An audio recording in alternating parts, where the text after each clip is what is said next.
Sharing new video of the moment he terrorised a worker inside an antique shop. Marching into the Mayfield store, this man had a motive, a meat cleaver and a gun. Helmet on, his face is hidden. This old Da Vinci painting over here worth more than $24 million.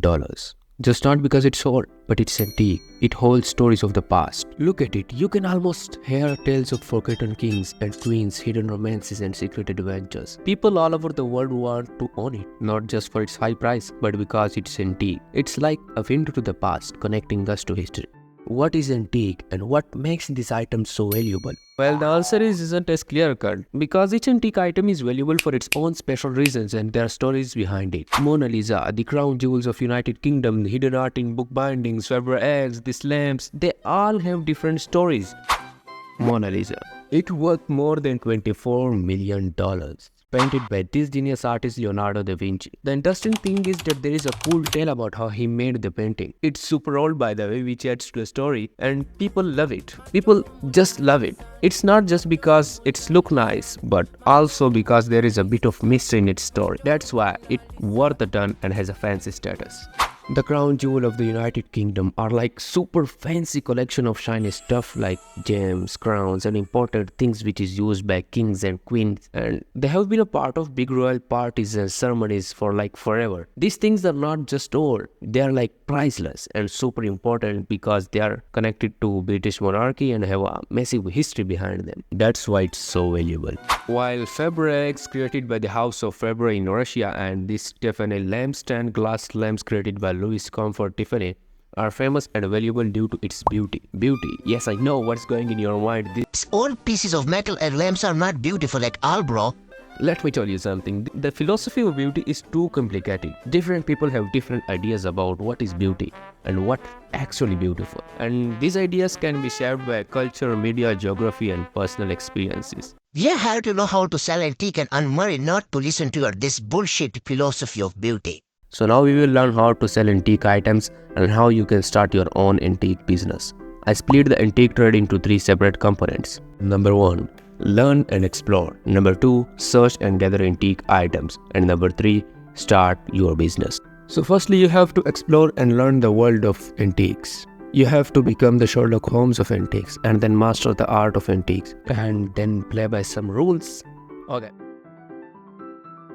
To become the Sherlock Holmes of antiques, you have to start searching through the world of antiques. You can study different types of antiques from furniture and jewelry to collectible arts, understand the history and styles and periods of these items, and then learn about the factors that affect an antique value, such as rarity, condition, and provenance. Then you have to master the art of antiques. To become a successful antique dealer, it's critical to become an expert in the style you have selected. So consider watching these people content and other content related to antiques. And you can also learn from experienced collectors and dealers by following them on social media. During the exploring process of antiques, don't forget this. Playing by the rules. When you are dealing with historically significant items, it's essential to do your homework, dig into the rules, learn the law, especially for tricky stuff like ivory and endangered species. Respect the law. Number 2. Search and gather antique item. At this point of your journey, you have to build network. Yes, a strong network. To dive deeper into the exciting world of antiques, start by connecting with fellow enthusiasts. You can meet them at antique fairs, auctions, estate sales, and by exploring antique shops. This is like making friends who share your passion for old and unique items. Plus, it's a chance to discover hidden treasures. Networking can be a golden ticket for you. You can chat with other antique lovers. You might find out about great places to score fantastic antique. After building a strong network, when you begin your journey into antiques, start small. Think about this. Some experts started with things they already had in their homes. Some valuable things, you can take it like hidden treasures in their home. So your journey could begin with something you own. And as you learn more, your collection can grow into something really special.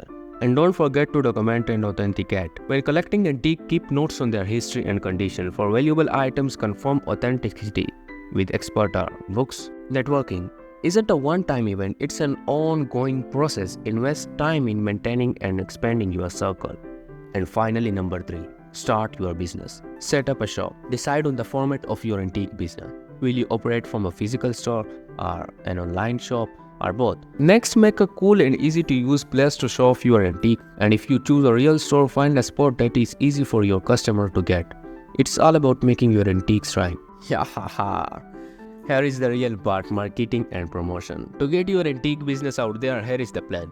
First, show off your cool stuff on social media, your website and online markets. Make sure your pictures are top notch. Next, hit up antique shows and fairs to let folks know about your business. And here is a neat idea. Offer appraisal service to draw in folks who might want to sell their antiques. This way you are on your way to antique business success. Last thing I want to tell you about is pricing and negotiation. Figuring out how much to charge for your antiques. Think about their condition, how rare they are, and how much people want them, and get ready for some bargaining because it happens. Yeah, I know, it happens a lot in the antique world. To do well, practice talking with customers and be good at working out deals. It's all about making friends while making sales.